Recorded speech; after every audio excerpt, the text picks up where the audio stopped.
কেউই নেই, আলোচনার মতন কেউ নেই। এখন জয়েন করেনি কেউ, আর একটু পরে আরেকটু এমনি দেখি আমরা আলোচনা করি, তারপরে জয়েন হোক। হ্যাঁ,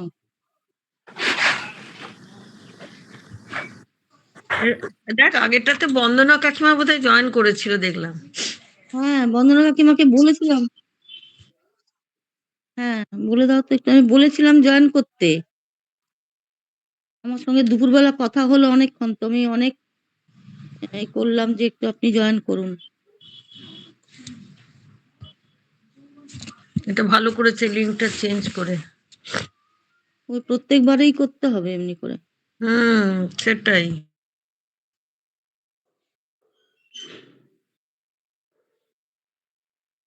তৃপ্তিও আগের দিন এই আগের লিঙ্কটাতে জয়েন করেছিল, আবার ছেড়ে গেল কেন কে জানে।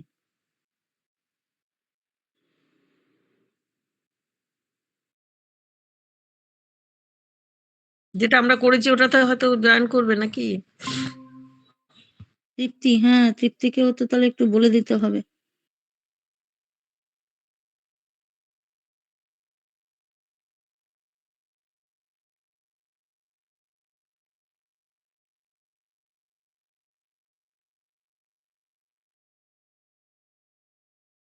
মিনতি দিয়ে তো করেননি। না না, কেউই তো জয়েন করেনি দেখছি। তোমরা যদি কিছু জানো তাহলে এটা শুরু করা যাবে তো? হ্যাঁ, এটা এখন রেকর্ডিং হবে না, এমনি আলোচনা করা যেতে পারে, শোনা যেতে পারে। বিমলা দিয়েও জয়েন করেনি যে একটু শুনবো। এই তো বিমলা দি জয়েন করলো। বিমলা দির মুখ থেকে শুনি ততক্ষণ। হ্যাঁ বিমলা দি,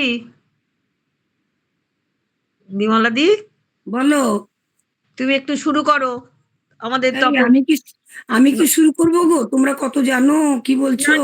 না না, তুমি শুরু করো, তুমি শুরু করো, ওটা আমরা শুনি। তারপরে তো কেউ এখনো জয়েন করেনি না, তোমার কাছে শুনতে, তুমি যেগুলো দেখে এসো সেটাই বলো না, আমাদের শুনতে ভালো লাগে। এবার একটা কথা বলি তাহলে, বলতে বলছো যখন। হ্যাঁ বলো। এই যে জঙ্গলগুলোর কথা বলছি, শুনছি বা বলছি না, এই এক একটা জঙ্গলকে কিন্তু ওখানকার ভাষায় বলে ঝাড়ি। ও আচ্ছা, বুঝেছো? কোন জঙ্গল 500 কিলোমিটার, কোন জঙ্গল 100 কিলোমিটার, কোনটা 5000 কিলোমিটার, একটা একটা ঝাড়ি। বুঝেছো? আচ্ছা, তো আমি ঝাড়ি কতগুলোর নাম বলি একটু। হ্যাঁ বলো বলো। উৎপত্তি তো হয়েছে নর্মদা থেকে, অমরকণ্টক থেকে, সেটা সবাই জানো, সবাই জানে প্রায়। এরপর ঝাড়িগুলোর নাম একটু বলছি। ববমান ঘাট থেকে কেরপানি, মানে জঙ্গল, একটা জঙ্গল থেকে আর একটা জঙ্গল। মানে তাতেই বুঝতে পারছো রাস্তাটা কতটা দুর্গম আর কতটা বড়। হ্যাঁ, আবার কেরপানি থেকে হীরাপুর, হীরাপুর থেকে কাশিঘাট। আমি একটু তোমার একটু লিখে নি, বলো প্রথমটা কি? প্রথমটা বলেছি আমি, কিন্তু বই দেখে বলছি, আমি মুখস্থ বলছি না। না না, তুমি বলো, আমি একটু লিখে নি, সেই জন্যই বলছি। ববমান ঘাট থেকে কেরপানি।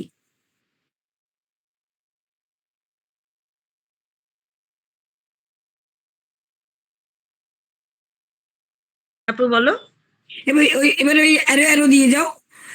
এবার ওখান থেকে হীরাপুর। আচ্ছা।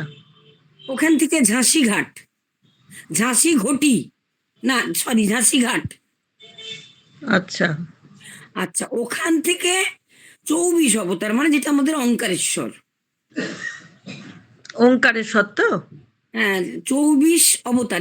লিখে রাখো, সবগুলো লিখে রাখো, আমি লিখতে আপত্তি কোথায়? হ্যাঁ, 24 অবতার। হ্যাঁ, অবতার ব্র্যাকেটে ওঙ্কারেশ্বর। আচ্ছা, ওখান থেকে ধাবিকুণ্ড। ঠিক আছে। আমার যাত্রা এইটুকুই ছিল। তারপরে লিখেছে ধাবিকুণ্ড থেকে আবার বড় কেশর, আরো আরো দিয়ে লেখো বড় কেশর।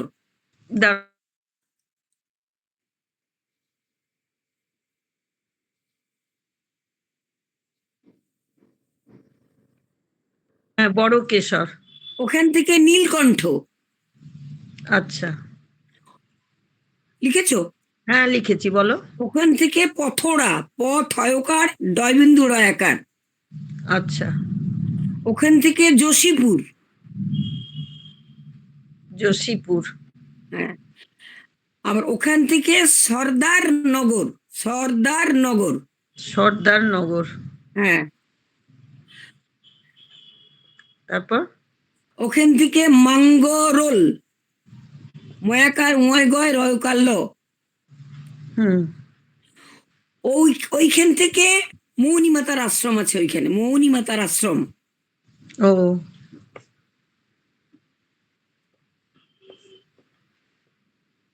তারপর ওখান থেকে করৌন্দি, ক রয় ঔকার দন্তনে দয় দীর্ঘই,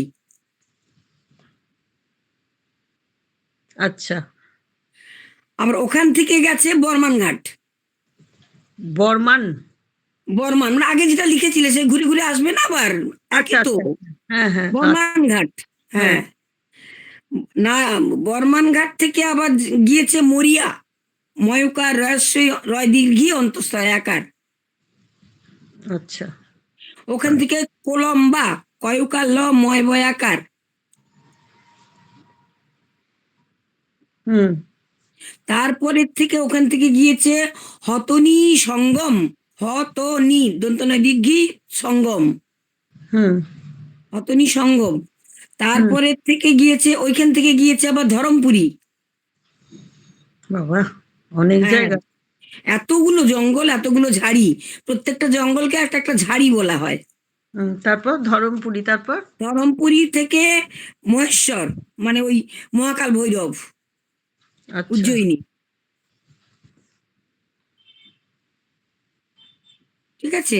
হ্যাঁ, তারপর ওখান থেকে আবার এসছে ওঙ্কারেশ্বরে, হুম, তারপরে ভেড়াঘাট, ভেড়াঘাট থেকে আবার গাউদিঘাট বা জব্বলপুর হয়ে আবার অমরকণ্টক।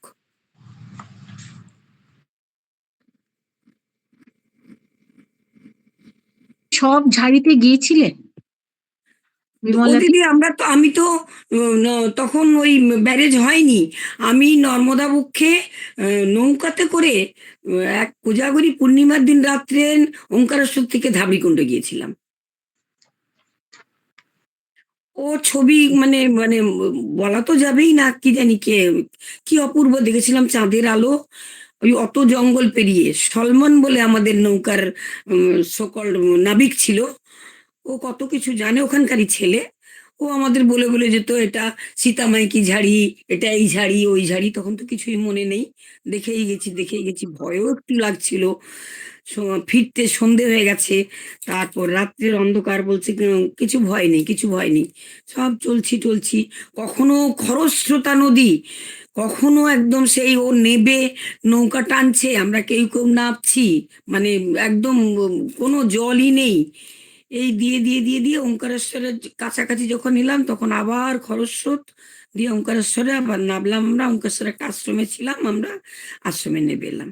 বলছে আপনারা থাকবেন বললেন, আমি ধাবড়িকুণ্ডে থাকা হলো না এই কারণে, ওখানে মাত্র 8টা ফ্যামিলি, আর ওই জলস্রোত দেখছি ওখানে, শুধু আর বেরোলেই জলস্রোত।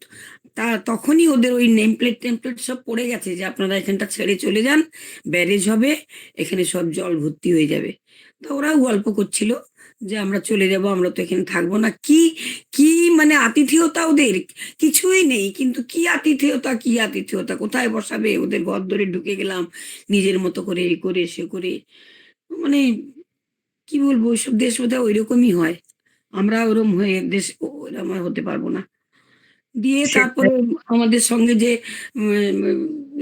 একজন সাধু সঙ্গ ছিলেন, সাধু সঙ্গ উনি বললেন যে না, এখানে আর রাত্রি কাটাবো না, তাহলে চলো আমরা ফিরি।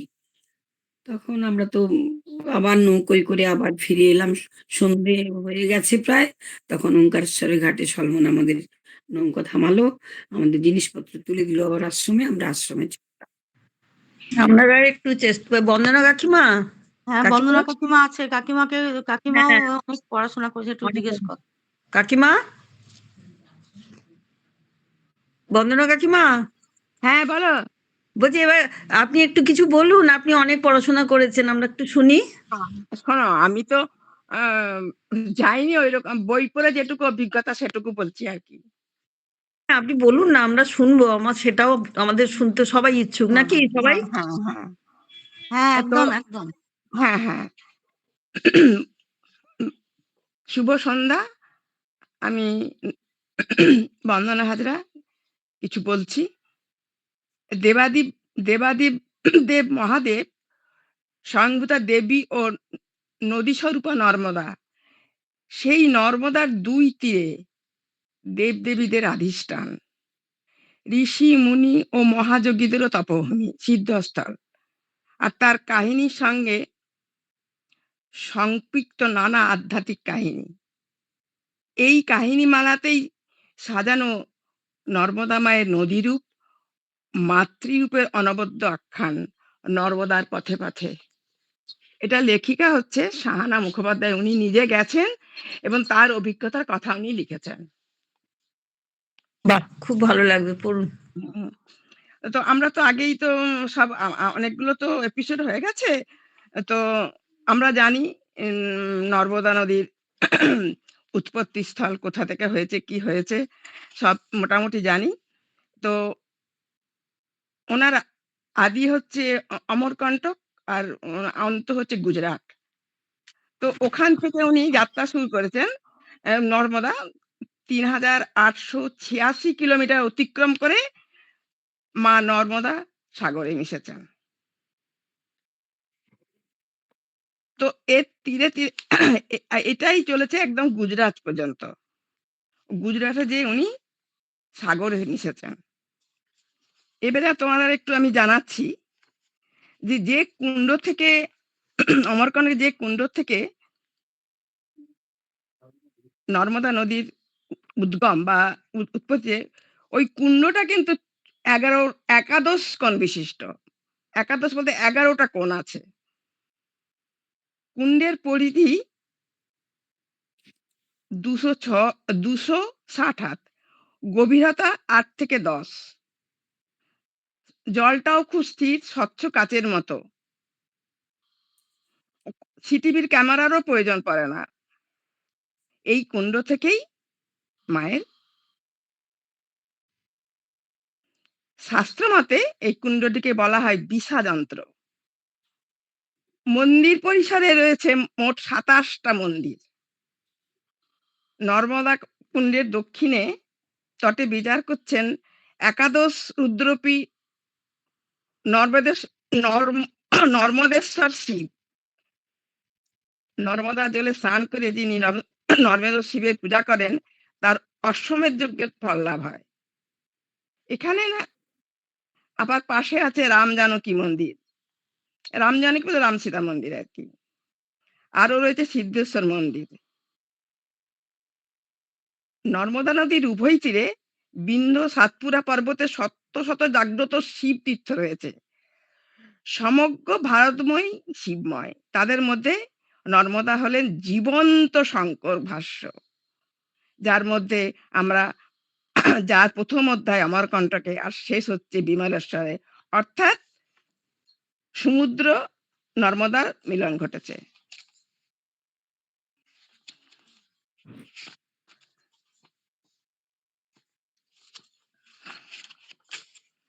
আচ্ছা, তোমাদের আরেকটা আমি কথা জানাই। এই যে নর্মদার মায়ের জয়গান, এর মহিমা প্রথম কে প্রচার করেছেন? এটা প্রথম প্রচার করেছেন মার্কণ্ডেয় মুনি। মার্কণ্ডেয় মুনি নিজেই তার জন্ম সময়ের কথা জানিয়েছেন। প্রজাপতি কর্দম ঋষিকন্যা ও খ্যাতির পুত্র হচ্ছে মৃকুণ্ড। দীর্ঘ বয়স পর্যন্ত মৃকুণ্ড ছিলেন অপুত্রক। মৃত্যুর পর পিণ্ডদ্বারে কোনো সন্তান থাকবে এই ভয়ে তিনি শিব সাধনায় ব্রতী হলেন এবং কঠোর তপস্যা করলেন। মহাদেব তাকে বর দিলেন, কিন্তু শিব বললেন, মৃকুণ্ড পুত্রকন্যা কামনা করে বর দিলেন, কিন্তু তিনি বললেন, তুমি যদি ১০০ বছর জীবিত পুত্র চাও সে মূর্খ হবে, আর যদি তুমি ১৪ বছরের মানে আয়ু থাকবে সেরকম সন্তান চাও সে কিন্তু ঋষিত্ব অর্জন করতে পারবে। শিব তাকে সেই আশীর্বাদ করলেন। মার্কণ্ড উনি বললেন, না আমার ওই ১৪ বছরের শিশুর দরকার। মার্কণ্ডেয় ভূমিষ্ঠ হলেন। 9 বছর বয়সে পুত্রের উপনয়ন হলো। উপনয়নে সপ্তর্ষি ঋষিকুল আমন্ত্রিত ছিলেন। তারা বালকের চির আয়ুষ ভব বললেন, দীর্ঘজীবী হওয়ার আশীর্বাদ করলেন। এদিকে শিবের বরে মাত্র 14 বছর বাঁচার কথা। এ কথা মৃকুণ্ডু শিশুদের অবগত করান। তারা বললেন, আমাদের কথা মিথ্যে হওয়ার নয়। তবে মার্কেন্ডকে বললেন, তুমি এখানে নর্মদা ক্ষেত্রে বসে শিবের তপস্যা করো। আশুতোষী দীর্ঘায়ু হওয়ার আশীর্বাদ দেবেন তোমাকে। তপস্যার শক্তিকে কেউ রদ করতে পারবে না। এরপর মার্কেন্ড নর্মদার পারে ঘোরতর তপস্যা শুরু করলেন। এইভাবে বালক মার্কেন্ড যখন বৃদ্ধ তপস্বী উপনীত হলেন, তবুও তিনি ধ্যানমগ্ন। তখনও তিনি ধ্যানমগ্ন। শিব সন্তুষ্ট হয়ে বরদান করার কথা বললেন। মার্কেন্ড তা শুনে তাকে অমরত্ব প্রদান করার কথা বললেন, কারণ তিনি ইহলোকে পরলোকে জনহিতকর তপস্যা করতে চাইছেন। শিব প্রসন্ন হয়ে বললেন, তুমি সপ্ত কল্প অন্তত জীবিত হবে। এবার তুমি রেবা মন্ত্র জপ করো। যখন এক একটি কল্প ক্ষয় হবে, তখন সমস্ত জগৎ মহাসমুদ্রে বিলীন হবে। সেই চরম সংকটকালে বিনাশ হলেও রেবা তোমাকে সেই ক্ষয় থেকে রক্ষা করবে।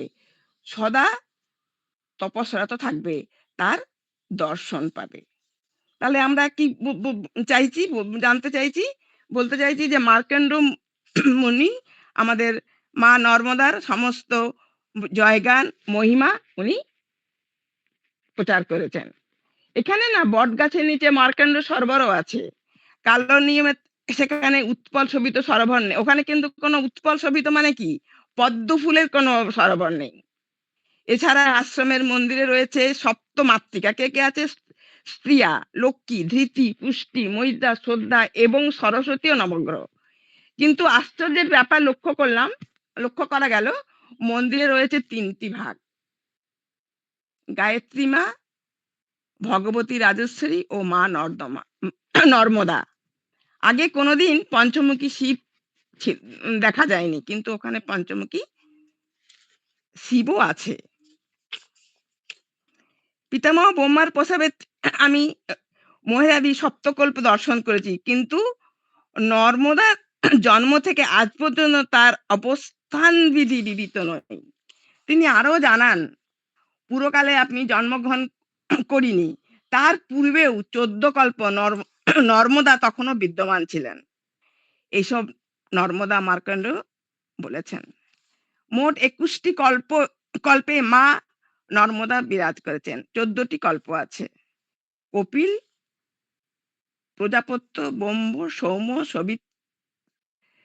সাবিত্র, বাহ্যস্পত, প্রভাস, মহেন্দ্র, অগ্নি, জ্বলন্ত, মারুত, বৈষ্ণব, বহুরূপ, জ্যোতিষী। বাকি 7টি হলো ময়ূর, কৌম, বক, মৎস্য, পদ্ম, বট, বরাহ। সে সপ্তকল্প ময়ূরাদি থেকে রেবার সঙ্গে একত্রে অবস্থান করছেন। অতএব ধরে নেওয়া যায় মার্কণ্ড জন্মকাল ময়ূরাদি হতে 3টি সপ্তকল্পে সাক্ষী রয়েছেন। স্কন্দ পুরাণে এটা আমরা জেনেছি।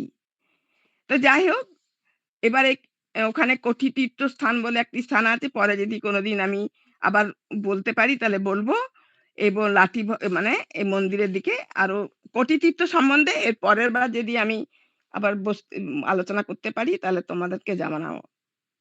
শুভ সন্ধ্যা, সবাইকে আমি আমার সুপ্রভাত জানাচ্ছি, শুভেচ্ছা জানাচ্ছি। বাহ, খুব ভালো লাগলো কাকিমা, অনেক কিছু জানতে পারলাম, ভীষণ ভালো লাগলো। হ্যাঁ, নিশ্চয়ই আপনি পরের বার আবার থাকবেন এবং আমাদেরকে শোনাবেন, ভীষণ ভালো লাগলো। এবারে কোটি তীর্থ সম্বন্ধে আমি একটু পড়াশোনা করি, তারপরে ওটা সম্বন্ধে জানাবো। আচ্ছা, ঠিক আছে। শরীর ঠিক আছে কাকিমা? দারুণ লাগলো। হ্যাঁ, কাকিমা, মোটামুটি শরীর ভালো আছে? হ্যাঁ, ঠিক। তবে এটা আমাদের জানতে হবে যে নর্মদার মহিমা প্রচার করেছেন মার্কণ্ড মুনি প্রথম। একদিন বন্দনা ম্যামের কথা শুনি নাই। উনি না প্রচার করলে আমরা এটা জানতে পারতাম না। খুব ভালো লাগলো। আর প্রচুর মুনি ঋষি সব ওখানে তো বসছেন, হিমালয় থেকে সব নেমে এসছেন। আর শিব দুর্গার প্রথম বাসভূমি হচ্ছে কৈলাস, তারপরেই কিন্তু অমরকণ্টক। এটা হচ্ছে পিতা পুত্রীর অবস্থান। হ্যাঁ, শিবের আর নর্মদার। হ্যাঁ, ওনার প্রথম হচ্ছে কৈলাস পর্বত, তারপর পরেই ওনার বাসভূমি হচ্ছে অমরকণ্টক। এখানে পিতা পুত্রীর বাসস্থান। দারুণ লাগলো, দারুণ লাগলো। দারুণ। বন্দনা ম্যামের গলা অনেকদিন পরে শুনলাম। হ্যাঁ, আর নর্মদা তীরে প্রচুর তীর্থ আছে, আর নর্মদা নদীর প্রচুর নাম আছে। উনি যেখানে যেখানে গেছেন সেখানে সেখানে তার এক একটা নাম হয়েছে।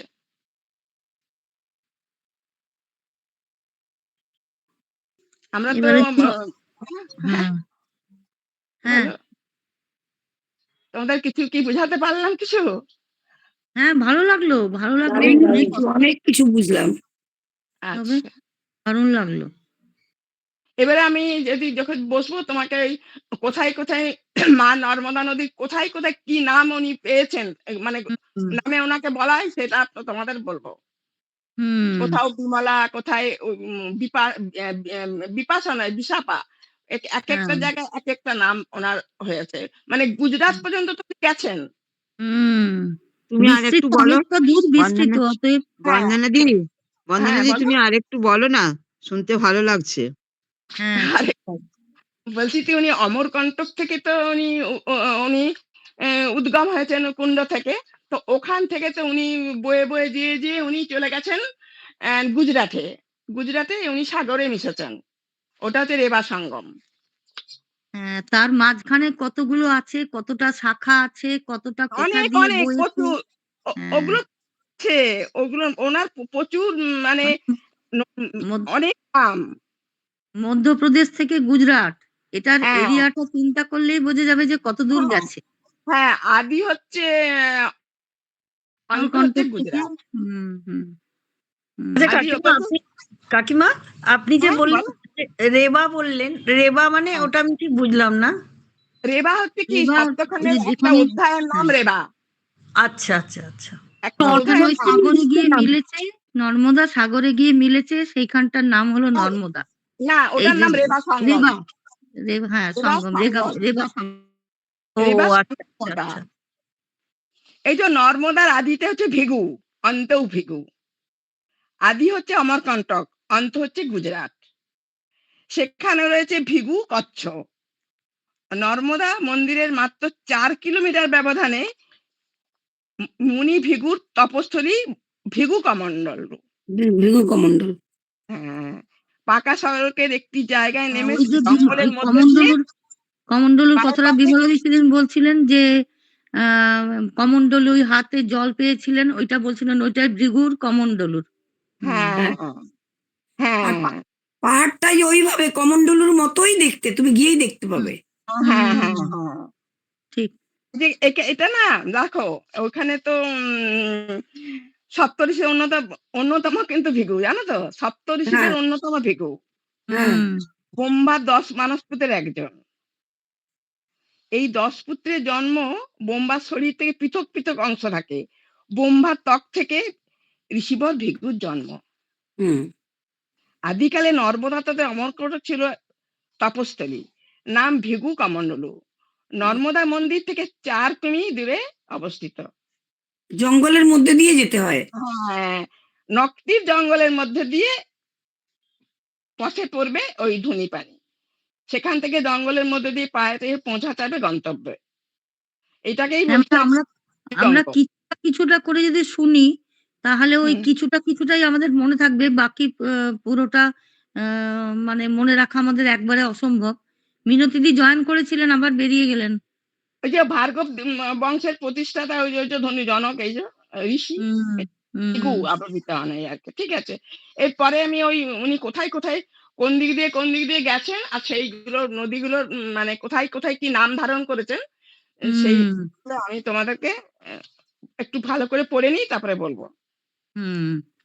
এবারে যদি আলাদা কেউ জানেন তো একটুখানি নাকি শ্যামলী?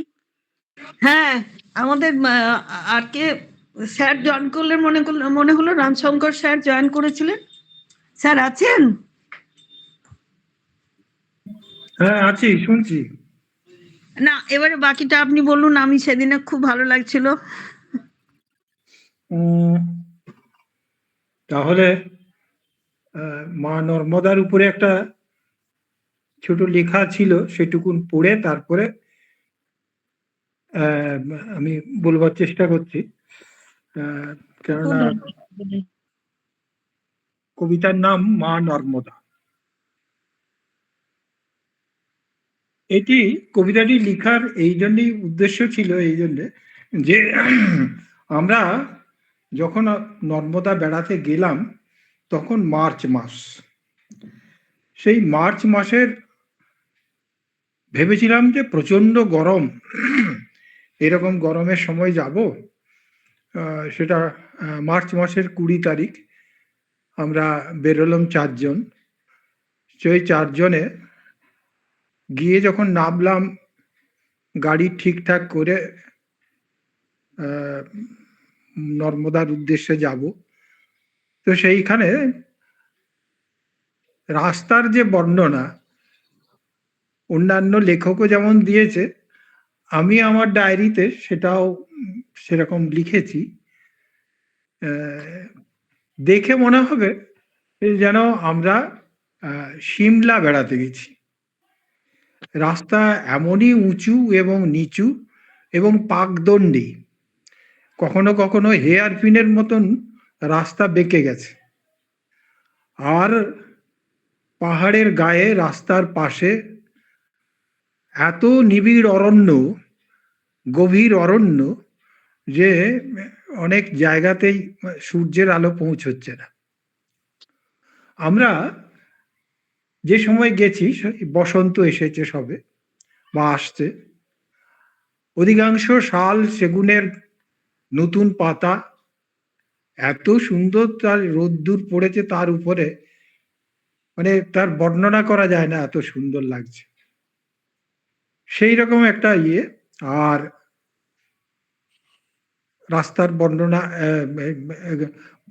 গাছের এত অরণ্য, এই সকল পার হয়ে 1-1.5 ঘন্টা আমরা গাড়িতে করে গিয়ে যখন গিয়ে পৌঁছালাম, তো সেই সময়কার যে অনুভূতি, আমরা পাহাড়ের উপর থেকেই যখন চড়াইয়ে দেখতে পাচ্ছিলাম মা নর্মদার মন্দির চত্বর, পুরোটাই সাদা ধপধপে একটা জায়গা মনে হলো। পরবর্তীকালে যখন ওখানে গিয়ে দেখলাম ওই রকম প্রায় 27টি সাদা মন্দির আছে ওই চত্বরে, বিশাল সুন্দর। তো সেই সব তারই একটুকু কথা এই কবিতার সামান্য এসেছে আর কি। পশ্চিমের আকাশে তখনও রঙের ফুলঝুরি, পাহাড়ি পথে অজস্র বৃক্ষরাজি গোপন কারিকুরি পার হয়ে নম্রতায় আপাদ মস্তক শোধন করে এসেছি তোমার সম্মুখে। শিব দুহিতা তুমি নর্মদা, হস্তি শাবকের কৃপা গায়ে মেখে এসেছি তোমার সম্মুখে। বাসনার কলুষতা ধুয়ে মুছে দেবত্বের অংশীদার হতে, তোমার স্বচ্ছ সলিলা নদীরূপ দু চোখের কানায় কানায় ভরে নিতে, আবছা আলোয় আলোকিত তোমার প্রতিমা, যুগ যুগ ধরে তোমার অজস্র মহিমা ভরেছ ভারতের কীর্তিমান পুণ্যাত্মা গরিমা। মধ্যখানে তোমাকে রেখে যে করেছে তোমাকে পরিক্রমা, উন্নত তুমি মা নর্মদা। দর্শনেই পাপ ও মুক্তি লাভ করে তোমার করুণা, কল্পকোটি বৎসরের তোমার কাহিনী, মা নর্মদা তুমি অমর কণ্টক বাসিনী। এই যে মা নর্মদা অমর কণ্টক বাসিনী, একে যখন দেখতে যাব তার 6 মাস আগের থেকে একটা যেন মনের মধ্যে আহ, উচাটন, উদ্দীপনা ছিল। যাব, কেমন করে যাব, তোমার দর্শন পাবো তো, এই যে নানা রকমের চিন্তা ভাবনা করে করে লাস্ট পর্যন্ত তারিখ ঠিক হলো যে হ্যাঁ মার্চ মাস 20 তারিখে আমরা বেরোবো। তো এই যে বেরিয়ে যাওয়া এবং তার দরজা অব্দি পৌঁছে যাওয়া, এ একটা বিশাল ব্যাপার। তার করুণা না হলে, তার ডাক না হলে, তার একদম। আহ্বান যদি না পাওয়া যায়, তাহলে আমরা সেখানে যেন পৌঁছতে পারবো না। একদম সত্যি কথা, সত্যি। একদম সত্যি কথা। আর গল্পটা কবিতাটা তো শুনেই মনে হচ্ছে মন ভরে গেল। হ্যাঁ বলুন দাদা। এই যে একটা কথা বলেছি না, হস্তি শাবকের কৃপা গায়ে মেখে এসেছি তোমার সম্মুখে, এইখানটা হচ্ছে একটু যে নর্মদার মন্দির চত্বরে যখন ঢুকলাম, ঢুকেই সিঁড়ি বেয়ে একটুকু উঠে যেখানে গিয়ে পৌঁছলাম, বাঁদিকে মা নর্মদার মন্দির, ডান দিকে রয়েছে নর্মদারই মন্দির কিন্তু উদ্গম, যেখান থেকে মা নর্মদা দুটি চৌবাচ্চা পরপর বড় বড় একটা, সেখান থেকে বুদবুদের আকারে জল বেরিয়ে যাচ্ছে। আর একটি সুন্দর করে বাঁধানো ঘর, সেই ঘরের মধ্যে একটি শিবলিঙ্গ এবং মায়ের একটি মূর্তি, সেইখান থেকে জল কোথার থেকে নিচের থেকে বেরিয়ে আসছে, বেরিয়ে এসে ঝরঝর করে ওই চৌবাচ্চার মধ্যে পড়ছে। ওই জল আরো, আর পাশে আরো একটি চৌবাচ্চার মতন কুণ্ড, এটা চৌবাচ্চা ঠিক বলা সাজে না, একে কুণ্ড বলাই ভালো, ওই কুণ্ডে গিয়ে পড়ছে। সেখান থেকে পুনরায় সেটি পশ্চিমের দিক দিয়ে বেয়ে একখানা বড় ধরনের, আমাদের এখানে ক্যানেল দেখেছেন, সেই ক্যানেলের মতন একটা বিশাল বড় জলাশয় সেইখানে গিয়ে মিশছে। এবং সেইখানেই স্নানের ব্যবস্থা, দুটো দিক বড় বড় সিঁড়ি দিয়ে বাঁধানো, এবং প্রচুর মানুষ সেই সিঁড়ি বেয়ে নেবে মা নর্মদায় স্নান করছে। উদ্গম, যেখান থেকে উৎপন্ন হয়েছেন মা নর্মদা। কথিত আছে যে এখানে প্রচুর, মানে ওটা তো বনাঞ্চলই ছিল, বিশাল এক বাঁশের বন ছিল। ওই বাঁশের বনের জায়গা থেকে একটা স্রোত ক্রমশ নেমে যেত একটা দিকের, সেই স্রোত কোথার থেকে আসছে ওই পাহাড়ের উপরে, এটা আর কি করে অনেকেই বুঝতে পারছে, ভাবছে যে তো অনেক সময় ঝর্ণা হয় পাহাড়ের সেই রকম। পরবর্তীকালে এটার একটা ইতিহাস আছে, সেটা বলতে গেলে অনেকটা সময় যাবে এবং অনেকের নাম এখানে আসবে। তারা সেটাকে পুনরুদ্ধার করে বাঁশ বন কেটে সমস্ত কিছু পরিষ্কার করে বের করেছিল মায়ের ওই স্থান আর উদ্গমের যে জায়গাটুকু। তো আমি হস্তি শাবকের কথা বলছিলাম।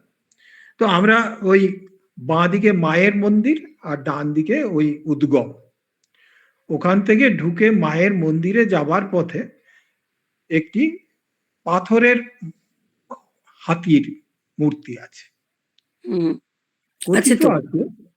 তো ওই মূর্তির তলদেশ থেকে মাকে ডেকে যে প্রবেশ করে তারপরে মায়ের দরজায় গিয়ে পৌঁছবেন, তার সমস্ত কিছু মানে শুভ লক্ষণ আর কি বলতে পারা যায়। এই জিনিসটা ওইখানের প্রচারিত, কিন্তু এটা সবাইকার জন্য আমি মনে করি যে এটা কোনো কথা নয়। আমাদের যে কোনো দেবালয়েই হস্তির মূর্তি থাকে, সিংহের মূর্তি থাকে, ব্যাঘ্র মূর্তি থাকে, নানা রকম। তো সেই হাতির যে মূর্তি, তার তলদেশ হয়ে প্রবেশ করা একজন বয়স্ক মানুষ কিংবা পূর্ণবয়স্ক মানুষের পক্ষে কঠিন, যদি তার পেট বড় হয়, মানে ভুঁড়ি থাকে। তো যাই হোক, অনেকেই দেখলাম টুকটুক পেরিয়ে যাচ্ছে, ওখানকার দেহাতি মহিলারা এমনকি এরা সব সুন্দর ঝুপঝুপ করে ওখানে পেরিয়ে যাচ্ছে, গিয়ে মায়ের দর্শন করছে। তো এই দেখে লোভ সামলাতে পারলাম না, আমিও চেষ্টা করলাম, চেষ্টা করে দুবার ফেল করলাম, কিছুতেই যায় না, কিছুতেই যাচ্ছি না। তারপরে দেখলাম হাতির পিছনের দিকটা একটুকু যেন বেশি চওড়া, মানে খোলা। তো আমিও সেই রকম কাত হয়ে ওই তৃতীয়বারে কিন্তু সাকসেসফুল, সুন্দর বেরিয়ে গেলাম, গিয়ে মাকে দর্শন করবার জন্য রেডি হলাম। আমার সঙ্গী যারা আরো 3 জন ছিল তারাও চেষ্টা করলো, চেষ্টা করে অকৃতকার্য, কিছুতেই পেটও যায় না আর কিছুতেই বেরোনে হাঁস ফাঁস।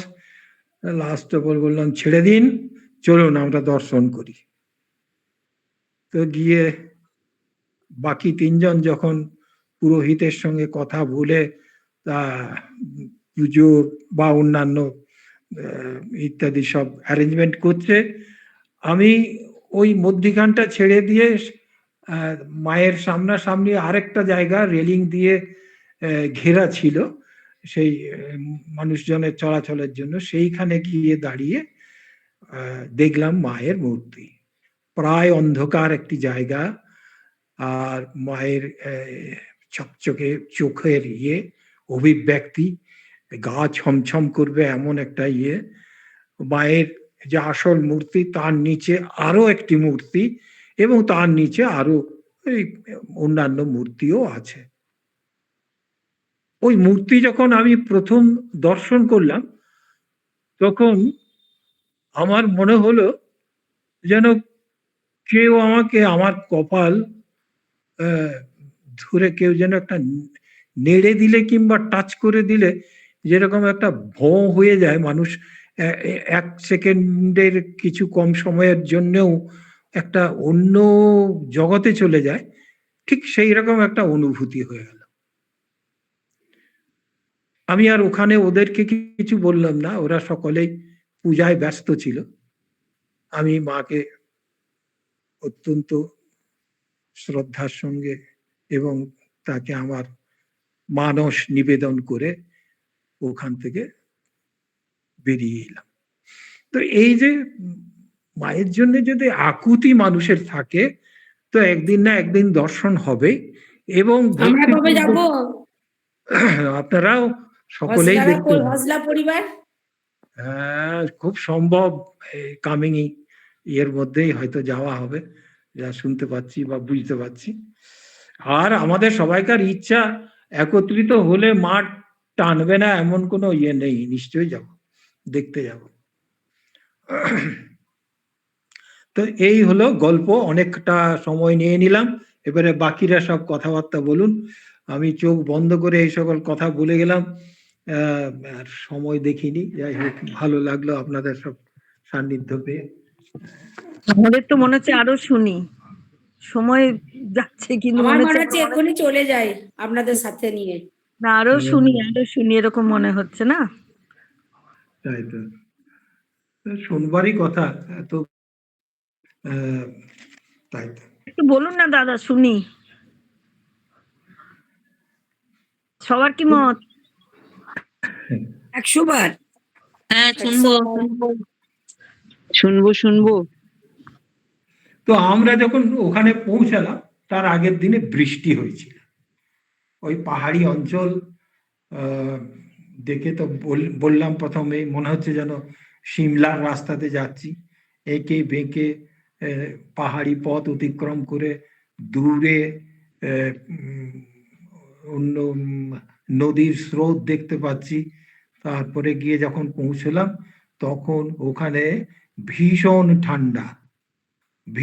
ঠান্ডা, মানে আমি শুধু ঠান্ডা কথাটা বলছি না, ভীষণ ঠান্ডা, এত ঠান্ডা, বাবা এইরকম কেন অবস্থা। তো যে হোমস্টে ছিলাম সেই হোমস্টের মালিককে জিজ্ঞেস করলাম যে এরকমই থাকে নাকি ঠান্ডা? বললো হ্যাঁ কিছুটা থাকে, কিন্তু আজকে আপনারা একটু বেশি পাচ্ছেন। কেন না, গতকাল বৃষ্টি হয়েছিল। যাই হোক, আমরা জার্নি করে এসেছি, ট্রেনও লেট ছিল, তারপরে ওই 1-1.5 ঘন্টা বাসে করে, বাস নয়, একটা আমাদের রিজার্ভ করা হয়েছিল, তাতে করে এসেছি। এসে তারপরে গিয়ে পৌঁছালাম। তো আমরা যে গাড়িতে ছিলাম, যেটা রিজার্ভ করা হয়েছিল, তাতে ওই ভদ্রলোক আরো একটা পার্টিকে তুলেছিল। তারা আমাদের সঙ্গে আসছিল, কলকাতা থেকে যাচ্ছিল, এসেছেন। তো তাদের খুব মনোবাঞ্ছা যে আমরাও তাদের সঙ্গী হই ওই ট্রিপে। মানে বলতে চাইছে এই যে আমরা তো 3 জন আছি, মানে ছেলে বৌমা আর ভদ্রমহিলা, তা আপনারাও যদি সঙ্গে আসেন তাহলে আমাদের ট্রিপটা জমে যাবে। তার মানে আমি বলতে যে আমি যে সমস্ত কথাবার্তা বলছিলাম ওই ভদ্রমহিলার খুবই পছন্দ হয়ে গেছিল, মানে একটুকু রসাত্মক আর কি। তো সে তাতে পছন্দ। আর 2 নম্বর হচ্ছে একটা অন্য মোটিভেশন ছিল যে একটা গাড়ি করলে এতগুলো লোক শেয়ার হলে পয়সাটা কম লাগবে। তো আমরা যাই হোক তৎক্ষণাৎ তাদেরকে ছেড়ে দিলাম, যান আপনারা নিজে নিজে ঘুরুন, আমরা নিজে নিজে ঘুরি। এই এসে গরম জলে একটু স্নান টান করে মনে হলো একটু লেপ মুড়ি দিয়ে শুলেই ভালো হয়, কিন্তু সকলেই বলল দূর, যার জন্য এসেছি তাকে একবার দেখে আসি। সঙ্গে সঙ্গে বেরিয়ে গেলাম, দুরস্ত হয়, কিন্তু পুজোর জন্য নয়, মাকে দেখতে। যে চত্বরটাই ছিলাম সেখান থেকে হার্ডলি 10-20 মিটার দূরে মায়ের মন্দির। তো সেখান থেকে একটুকু গিয়ে আমরা পৌঁছে গেলাম মায়ের মন্দিরে। বিশাল একখানা গেট, তোরণ। সেই তোরণ পার হয়ে হাত পা ধুয়ে যখন ওখানে গেলাম, দেখি বিশাল সুন্দর একখানা মন্দির আমাদের জন্য অপেক্ষা করছে। প্রায় আমরা পৌঁছে গেছি। এইরকম অবস্থায়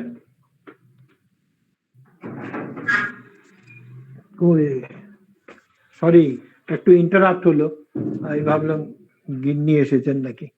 তো যাই হোক, আমরা যখন মন্দিরে গেলাম অত্যন্ত আশ্চর্য হয়ে দেখলাম যে প্রথম যে তোরণ, সে অত্যন্ত সাদা রঙের একটা স্ফটিক তোরণের মতো। সেখান থেকে পার হয়ে ওখানে হাত পা ধোবার জায়গা আছে, সমস্ত ধুয়ে তারপরে যে জায়গাতে পৌঁছলো সেটিও ওই রকম সাদা মন্দির। এত সুন্দর মন্দির, সেই সকল বর্ণনা একটু আগেই আমি আপনাদেরকে করেছি। এরপরে ওখান থেকে বেরিয়ে এসেই আমরা সময় নষ্ট না করে, থাকবো তো 2 মাত্র দিন, অটোমেটিক্যালি আমরা যে ব্যক্তিটির সঙ্গে গাড়ি ঠিক হয়েছিল তাকে বললাম চলুন আমরা একটু ঘুরে আসবো তার কাছাকাছি। চলুন, এখনো তো অনেক সময় আছে, চলুন ঘুরে আসি। এই ভেবে তার সঙ্গে গাড়িতে নিয়ে গিয়ে প্রথম দর্শন করতে গেলাম যে জায়গাটি, সেটা হচ্ছে ওই ভৃগু কমণ্ডল। ভৃগু কমণ্ডলে হচ্ছে বেশ কিছুটা দূর, হয়তো 2-5 কিলোমিটারের মধ্যে গিয়ে একটা বিশাল বড় চত্বরের মধ্যে আমাদেরকে ও ছেড়ে দিল এবং ওই গাইড হলো। আমরা বিশাল সামনে একটা জঙ্গল দেখতে পাচ্ছি এবং দূরে পাহাড়ও দেখতে পাচ্ছিলাম।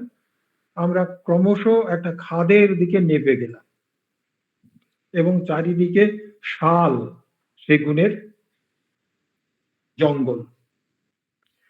ওখান থেকে আস্তে আস্তে করে খুবই সাবধানের সঙ্গে আমরা যেতে লাগলাম। কখনো কষ্ট হচ্ছে, যখনই উঁচুর দিকে যাচ্ছি বুকে যেন চাপ অনুভব হচ্ছে, কেননা আমরা যখন বেরিয়েছি তখন খাওয়া দাওয়া করেই বেরিয়েছি এবং ভরা পেটে এই পাহাড়ি অঞ্চলে অন্তত চড়াই উতরাই করতে গেলেই একটা সামান্য কষ্ট আমাদের মতন বয়সে। তো সেই অনুভূতিটা নিয়ে, জঙ্গল গা ছমছমে পরিবেশ, অন্ধকারাচ্ছন্ন ছিল, আবার কোথাও কোথাও পরিষ্কার। পাহাড়ি পথ, বড় বড় পাথর পড়ে আছে এদিকে সেদিকে। কোথাও এক জায়গা দেখলাম একটা আহ, মানে কি বলবো আশ্রম টাইপের, সেখানে কিছু লোক রয়েছেন। আরো কিছুটা গিয়ে আহ, আমরা যখন ওখানে পৌঁছাতে আমাদের সময় লাগলো প্রায় 1 ঘন্টা।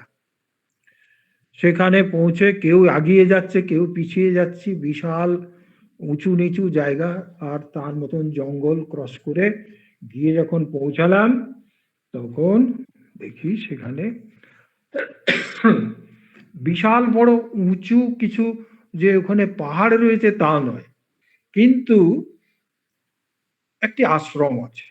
সেই আশ্রমের যিনি বাবাজি তিনি আবার বাঙালি। সেই বাবাজি বাঙালি আমাদের সঙ্গে কিছু কথাবার্তা বলার পরে যান যান দেখে আসুন করে আমরা একে একে নামলাম একটুকু খাদের মতন একটি পাহাড়ি গুফা। সেইখানে একটি গর্ত, পাহাড়ের গায়ে একটি গর্ত, সেই গর্ত তে হাত ঢুকালে জল পাওয়া যাচ্ছে। চারিদিকে সলিড পাথর, অথচ জল পাওয়া যাচ্ছে কি করে, এটাই হচ্ছে আশ্চর্যের বিষয়। তো সেটা জল সকলেই নিলাম, হাত ঢুকে ঢুকে জল, যতই দিন দেখেন জল কিন্তু শেষ হয়নি, জল পাওয়া যাচ্ছে। আর এবং হাতের মাপেই একবারে অফুরান একটা গর্ত তা নয়, কিন্তু বেশ একটা ভালো, কিন্তু জল পাওয়া যাচ্ছে। এই হচ্ছে ভৃগু কমণ্ডলু। তো ওইখানের একটা ঐতিহাসিক বাচ্য ভাষ্য আছে, যেটা একটু আগে আমাদের দিদি বলছিলেন ভৃগু কমণ্ডলু সম্বন্ধে।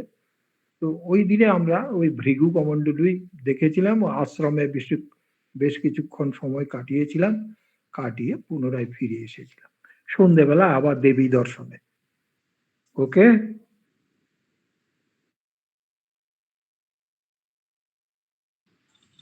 দারুণ অপূর্ব লাগলো শুনতে।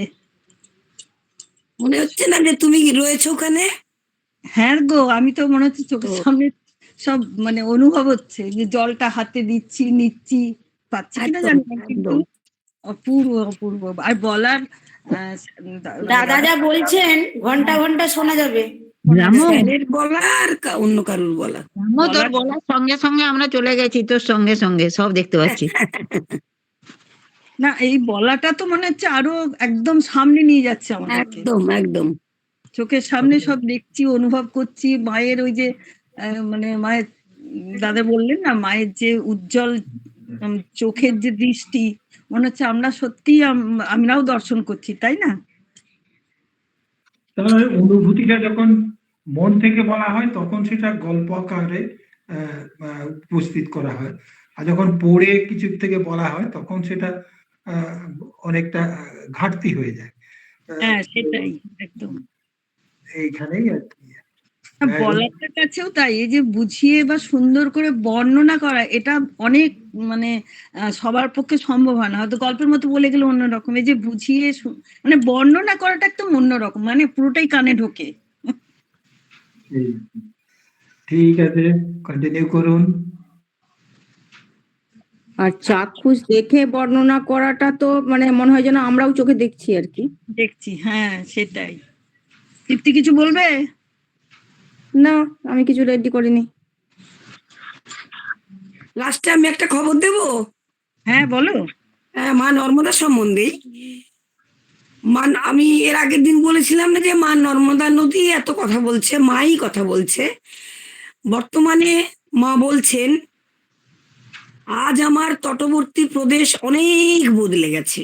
সেই আগের জঙ্গল ঝাড়ি যাই বলো না কেন অনেক বদলে গেছে। আমার বন্য এবং পার্বত্য রমণীয়তা অনেক কমে গেছে। আমার দুঃখ হয় যে আমার ঘন জঙ্গল শিকড় শুদ্ধ কেটে ফেলা হয়েছে। পূর্বে এই জঙ্গলে জঙ্গলি জানোয়ারের গর্জন শোনা যেত, এখন পাখির কুজনও শোনা যায় না। সেদিন আমার তটে পশু পাখিদের সংসার ছিল, কিন্তু সেখানে মানুষের জায়গা হতো। এখন সেখানে মানুষের শাসন হয়ে গেছে, সেখানে পশু পাখিদের কোনো জায়গা নেই। আমার জলও এখন তেমন স্বচ্ছ নয় বা নির্মলও নয়। ফুল এবং দুর্বাদল এর সুবাস স্বচ্ছ বায়ুমণ্ডলে আর নেই। বর্তমানে আমার উপর কয়েকটি বাঁধ দেয়া হয়েছে। বাঁধ দিয়ে বন্ধন করাই ভালো লাগে, বাঁধ দিয়ে বন্ধন করা কারই বা ভালো লাগে? আমি তো আবার স্বচ্ছন্দ হরিণীর মতো, আমার পক্ষে তা তো আরো কষ্টদায়ক। এতে আমার আদিম যুগের স্বাচ্ছন্দ্যের অবসান ঘটেছে। কিন্তু যখন অকালগ্রস্ত বুভুক্ষু পিপাসী লোকেদের জল এবং চড়ার জন্য অস্থির পশুদের আর ঊষর অনাবাদী ক্ষেত দেখি, তখন তো আমার মনটা কেঁদে ওঠে। আমি তো সবারই মা, নিজের সন্তানদের কষ্ট পেতে কি দেখতে পারি? আমার স্বভাবই তো এফোড় উতলে পাতলে, মানে দৌড়ে ডিঙ্কিয়ে হেন পাহাড় পর্বত ছেড়ে চলে চলা। হ্যাঁ, তাই এই বাঁধগুলোকে মেনে নিতে পারিনি, মেনে নিতে আমার খুব কষ্ট হয়। আবার এখন ধরিত্রীর পিপাসা মেটানোর জন্য দৌড়াবো, আবার থেমেও যাব, সরোবর বানাবো, নগরের মাধ্যমে ক্ষেতের পিপাসা মেটাবো, ধরিত্রীকে সুজলা সুফলা করব। আমি যে মা, আমাকে এগুলো করতেই হবে। কিছু কিছু মানুষ আমার উপর তৈরি বড় বাঁধের বিরোধিতা করছে, কিন্তু জনসংখ্যা যেভাবে বেড়ে চলেছে, তখন এটা তো ছাড়, আমাদের এর চেয়ে আরো কোনো হয়তো বাঁধ বানাবে। আজও আমি পরিবর্তনশীল এবং নিজেকে পরিস্থিতির অনুকূলে বদলে নিই। নিজ ভঙ্গিমায় আমি অদ্বিতীয়। সারা বিশ্বেই আমি একমাত্র নদী, কেননা একমাত্র আমারই পরিক্রমা করা হয়। শুধু নর্মদা পরিক্রমাই হয়, কিন্তু আর কোনো নদী পরিক্রমা হয় না। আর একটা মনের কথা বলি, একটু দ্বিধার সঙ্গেই বলছি, কখনো কখনো আমার তুলনা গঙ্গা ও যমুনার সঙ্গে করে ফেলি। গঙ্গার বিবেক বেশি, ভাবপ্রবণতা কম। যমুনার ভাবপ্রবণতা বেশি আর বিবেক কম। আমার ধারণা, আমার মধ্যে বিবেক এবং ভাবপ্রবণতা দুটোই সমান সমান। এর কারণ বোধহয় আমি মা। লোকেরা আমাকে খুব স্নেহ দিয়েছে, মা বলে ডেকেছে, আমার জলকে অমৃত বলে মনে করে। আমার তটে বহু তপস্বিনী মুনিরা এসে আশ্রম বানিয়েছে, তীর্থ হয়েছে। আমার তটের ছোট ছোট তৃণ, ছোট ছোট কণা, না জানি কত পরিব্রাজকের মুনি ঋষির সাধু সন্তের পদধূলিতে পবিত্র হয়েছে। আমাকে চিরকুমারী বলা হয়েছে।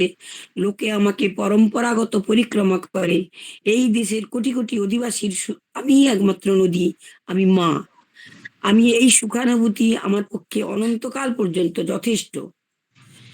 শেষে যেতে যেতে একটা কথা বলে নিতে চাই, মনে রেখো, জলের প্রতিটি বিন্দু এক চমৎকার। বাতাসের পর জলই মানুষের সবচেয়ে প্রয়োজনীয়, কিন্তু দিনে দিনে জল দুর্লভ হয়ে উঠছে, নদী শুকিয়ে যাচ্ছে, উর্বর জমি ঊষর হয়ে পড়ছে, আকাল দেখা দিচ্ছে। দুঃখ হয় যখন দেখি এসবই হচ্ছে মানুষের আবেগপূর্ণ ব্যবহারের জন্য। এখনো সময় আছে, বন বিনাশ বন্ধ করো, মেঘ বর্ষণ করুক, নদীকে স্বচ্ছ থাকতে দাও। শুধু আমার প্রতি নয়, সমস্ত প্রকৃতির প্রতি প্রেম ও নিষ্ঠা রেখো।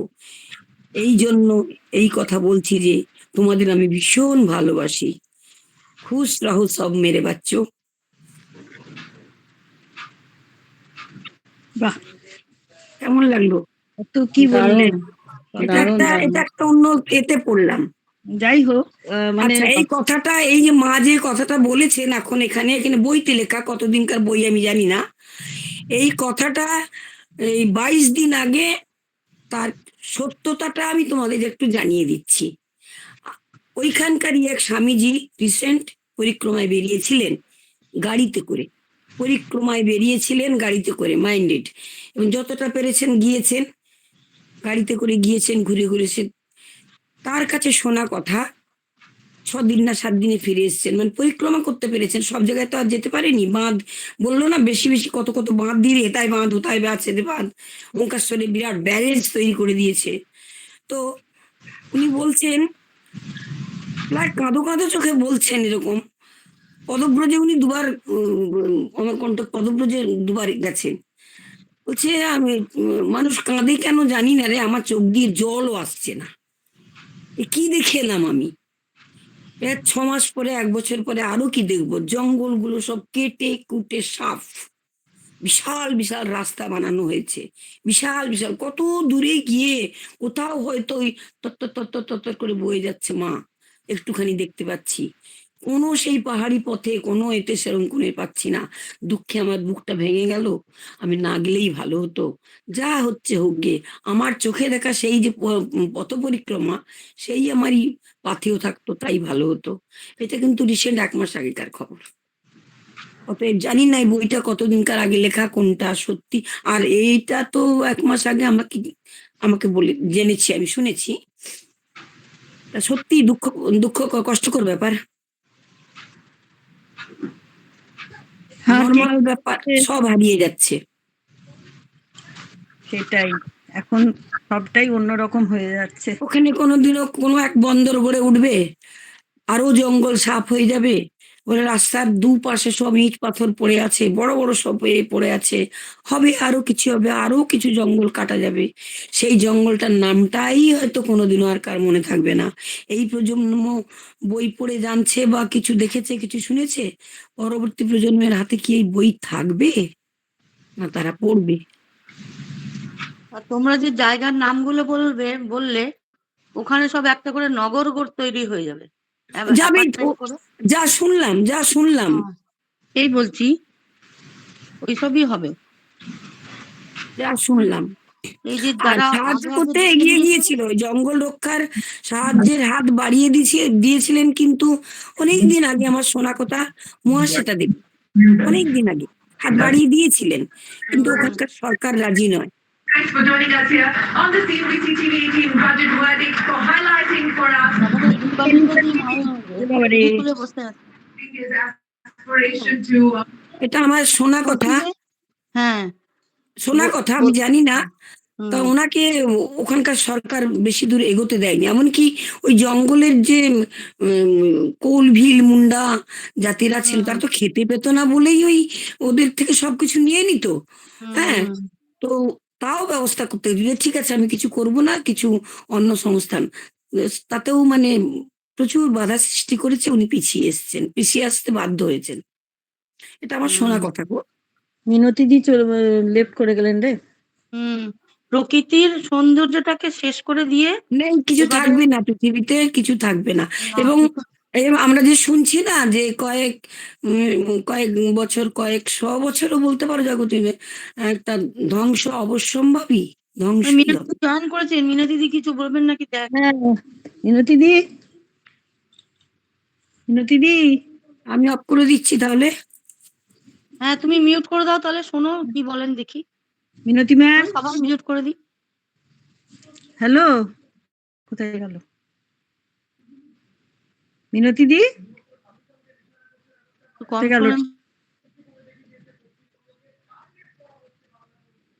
রাখছি গো এখন। ঠিক আছে, রাখলাম। এই মিতাদি সব ঠিক আছে? এই শুনছি না মিতাদি না গো, তোমাকে ফোন করেছিলাম। এই আমি ছিলাম, মিউটে ছিলাম, বলছি সব ঠিক আছে? হ্যাঁ সব। আমি আজকে আর কিছু বলবো না। আচ্ছা ঠিক আছে, পরের দিন, আজকে তো সময়ও হয়ে গেল, তুমি পরের দিন অবশ্যই বলবে কিন্তু আমাদের। আজকে রামশঙ্কর গোস্বামী এবং বিমলাদিত্য শুনলাম, খুব ভালো লাগলো। আমি আজকে কিছু বলছি না ওই জন্য। ঠিক আছে, আজকে সময়ও হয়ে গেছে, পরের দিন তুমি অবশ্যই বলো, শুক্রবার দিনে। ভালো থেকো দিদি ভাই, ভালো থেকো। এইটা কি নর্মদাটা চলবে এখন? হ্যাঁ গো দিদি, এখন তো চলবে, তো চলুক না, আমাদের তো ভীষণ ভালো লাগছে। পরের ফ্রাইডে কিন্তু তুমি অবশ্যই থাকবে, বলবে। আমি তো মোহিত হয়ে শুনলাম। হ্যাঁ, না আমাদের রামশঙ্কর স্যার, বন্দনা কাকিমা, বিমলা দি প্রচুর সুন্দর সুন্দর কথা শোনালেন। পরের দিন তুমি শোনাবে। হ্যাঁ, মনে হচ্ছে যে যেন চোখে দেখতে পাচ্ছি। হ্যাঁ একদম একদম, সবটাই মনে হচ্ছে চোখের সামনে একদম পরিষ্কার, আমরা মানে ভাসছে নয়, দেখছি পরিষ্কার।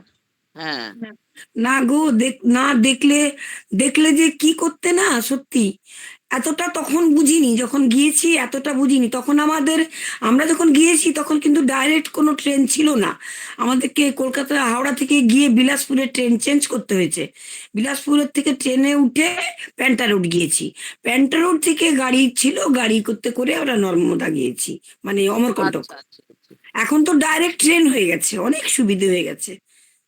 ওই একটা কথা আছে না, আমাদের রচনায় এসেছিল, বিজ্ঞান অভিশাপ না আশীর্বাদ। কি বলবো, হ্যাঁ কেউ হ্যাঁ কিছু হ্যাঁ। উত্তর দিতে পারবে না। সেটাই। অনেক কিছু করেওছে যেমন, অনেক কিছু নিয়েওছে তেমন। আমি শুধু ভাবছি যে আমরা আমরা আমার যা পায়ের অবস্থা, যেতে পারবো তো? মায়ের নাম করে বেরিয়ে পড়ো, পারবে আচ্ছা। পারবে পারবে। পা যদি টানায় তখন দেখবে তোমার পা ঠিক হয়ে গেছে, সবটাই তার টানা, তার ইচ্ছে থাকলে সব হয়। শ্যামলী দি যদি বেরোয় তাহলে মিনতি ম্যাডামও বেরোবে, টানে Thank you, টানে thank you. টানে। সেটাই সেটাই। একদম বেরিয়ে পড়ো, বেরিয়ে পড়ো, বেরিয়ে পড়ো। সময় বইয়া যায় নদীর স্রোতের প্রায়, যে জন না বুঝে তারে, দিক শতধিক। যে জন না বুঝে তারে ধিক শতদিক। অমরকণ্টক ঘুরে এসো, নাই পারো যেতে ওঙ্কারেশ্বর, ওকে অমরকণ্টকটা ঘুরে এসো। আচ্ছা। ঠিক আছে, তাহলে আজকে রাখি। রাখো, হ্যাঁ, ভালো সন্ধে থেকো। night. সবাই গল্প করলাম, কিছু মনে করো না। না না, একদম না। সবাই ভালো থেকো, ঠিক আছে।